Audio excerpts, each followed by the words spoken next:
ಕೊಂಡೇನೋ station ಮೇಲೆ ಬಂದು ಮಾಡ್ಬೇಕು. ಎಷ್ಟು ಸ್ಟೇಷನ್ ಇಲ್ಲ ಆನಂದ ಲಾಡ್ಜ್ ತಪ್ಪಲ್ಲ. ನನ್ನ ಕೈ ಕೋಲ್ ಅನ್ಕೊಂಡು ಕನ್ಸಲ್ಲಿ ಮೇಲೆ ಕೈ ಮಾಡಿಲ್ಲ ಸರ್. ನೀವು ಗಣೇಶ ಯಾರು ನೀನು ನಿಖಾತರ ನಕ್ಷತ್ರ ನನ್ನ ಕೈ ಏನಿಲ್ಲ ಸರ್. ಅರ್ಧತಿ ನದಿ ಪಕ್ಕ ಗೋಮಳ ಜಾಗ ಇದೆ ಸರ್. ನೋಡಿ ಸರ್ ಚೀಪ ಕೊಡಿಸ್ಬಿಡ್ತೀನಿ.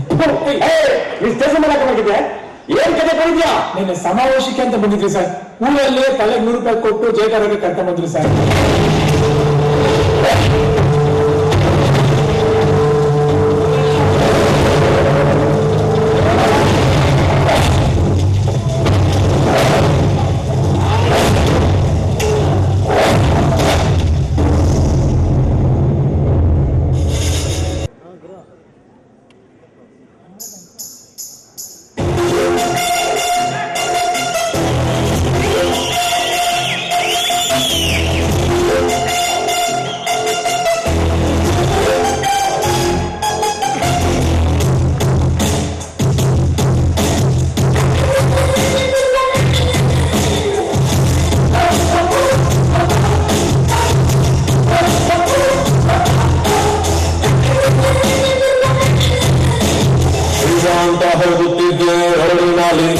ಸಿಕ್ಕಾಪಟ್ಟೆ ಸಾಲ ಇತ್ತು ಲೈಫಿನಲ್ಲಿ, ಅರ್ಧಗಂಟು ಪೆಟ್ರೋಲ್ ಇತ್ತು ಬೈಕಿನಲ್ಲಿ, ಬಂದು ಸಾಲಿನಲ್ಲಿ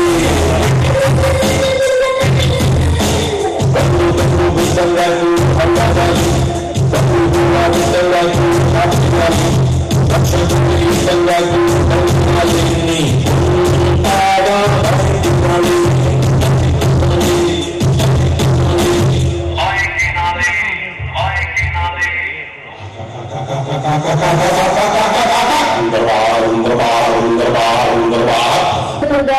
ಹಾಗೂ ಬಳ್ಳಾರಿ ಈ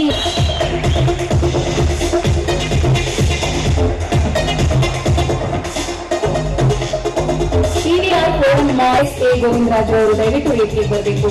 ಪಾರ್ವತಮ್ಮನವರ ಸಹೋದರರು, ನಿರ್ಮಾಪಕರು ಹಾಗೂ ವಿತರಕರು.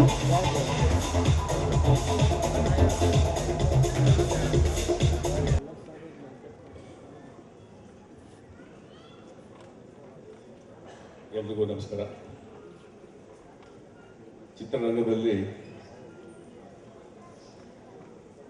ಒಂದು ದೊಡ್ಡ ಆಲದ ಮರ ಡಾಕ್ಟರ್ ರಾಜ್ಕುಮಾರ್ ಕುಟುಂಬ.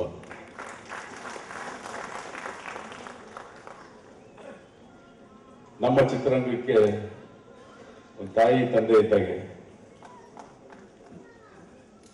ಇವತ್ತಿನ ಪರಿಸ್ಥಿತಿ ಚಿತ್ರರಂಗದಲ್ಲಿ 2 ವಾರ 3 ವಾರ 4 ವಾರ ಚಿತ್ರಗಳು ಹೋಗೋದೇ ತುಂಬಾ ಕಷ್ಟ ಆಗ್ತಾ ಇರುವಂತ ಒಂದು ಪರಿಸ್ಥಿತಿಯಲ್ಲಿ ಇವತ್ತು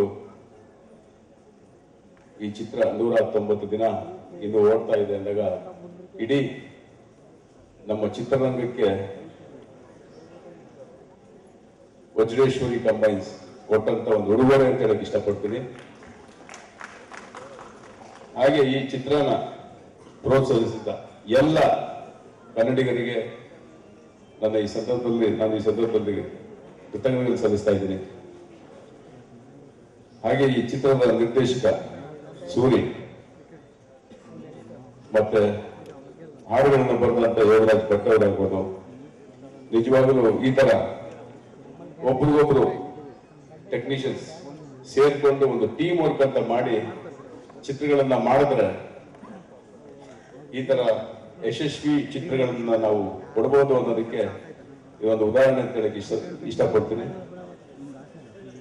ಹಾಗೆ ಪುನೀತ್,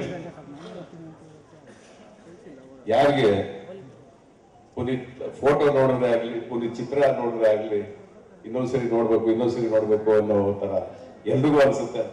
ಹಾಗೆ ಪುನೀತ್ ರಾಜ್ಕುಮಾರ್ಗೂ ಈ ಸಂದರ್ಭದಲ್ಲಿ ಇನ್ನೂ ಈ ತರ 100 ಚಿತ್ರಗಳನ್ನ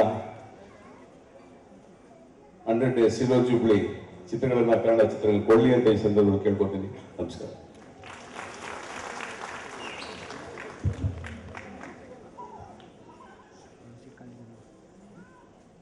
ಕರ್ನಾಟಕದಲ್ಲಿ ಕನ್ನಡ ಚಿತ್ರರಂಗ ಕಂಡ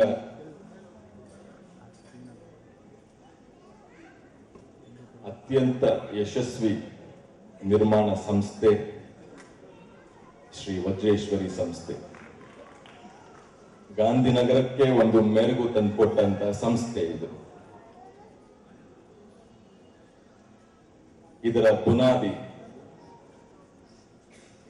ಡಾಕ್ಟರ್ ರಾಜ್ಕುಮಾರ್ ಅವರು, ಶ್ರೀಮತಿ ಪಾರ್ವತಮ್ಮ ರಾಜ್ಕುಮಾರ್ ಅವರು, ರಾಜ್ಕುಮಾರ್ ಅವರ ಸಹೋದರರಾದ ವರದರಾಜರವರು ಹಾಗೂ ಮತ್ತೊಬ್ಬ ಕನ್ನಡದ ಕೀರ್ತಿ ಜಿ ಉದಯಶಂಕರ್ ಅವರು. ಇವರು ಬೆಳೆಸಿದಂತ ಈ ಸಂಸ್ಥೆ ಇವತ್ತು 3ನೇ ತಲೆಮಾರಿನಲ್ಲಿ ನಿಮ್ಮೆಲ್ಲರ ಪ್ರೀತಿ ಆಶೀರ್ವಾದ ಪಡಿತಾ ಇರೋದು ನಿಜಕ್ಕೂ ಒಂದು ಭಾರತದ ಇತಿಹಾಸದಲ್ಲಿ ಒಂದು ದಾಖಲೆ ಅಂತ ಹೇಳಿದ್ರೆ ತಪ್ಪಾಗಲಾರದು.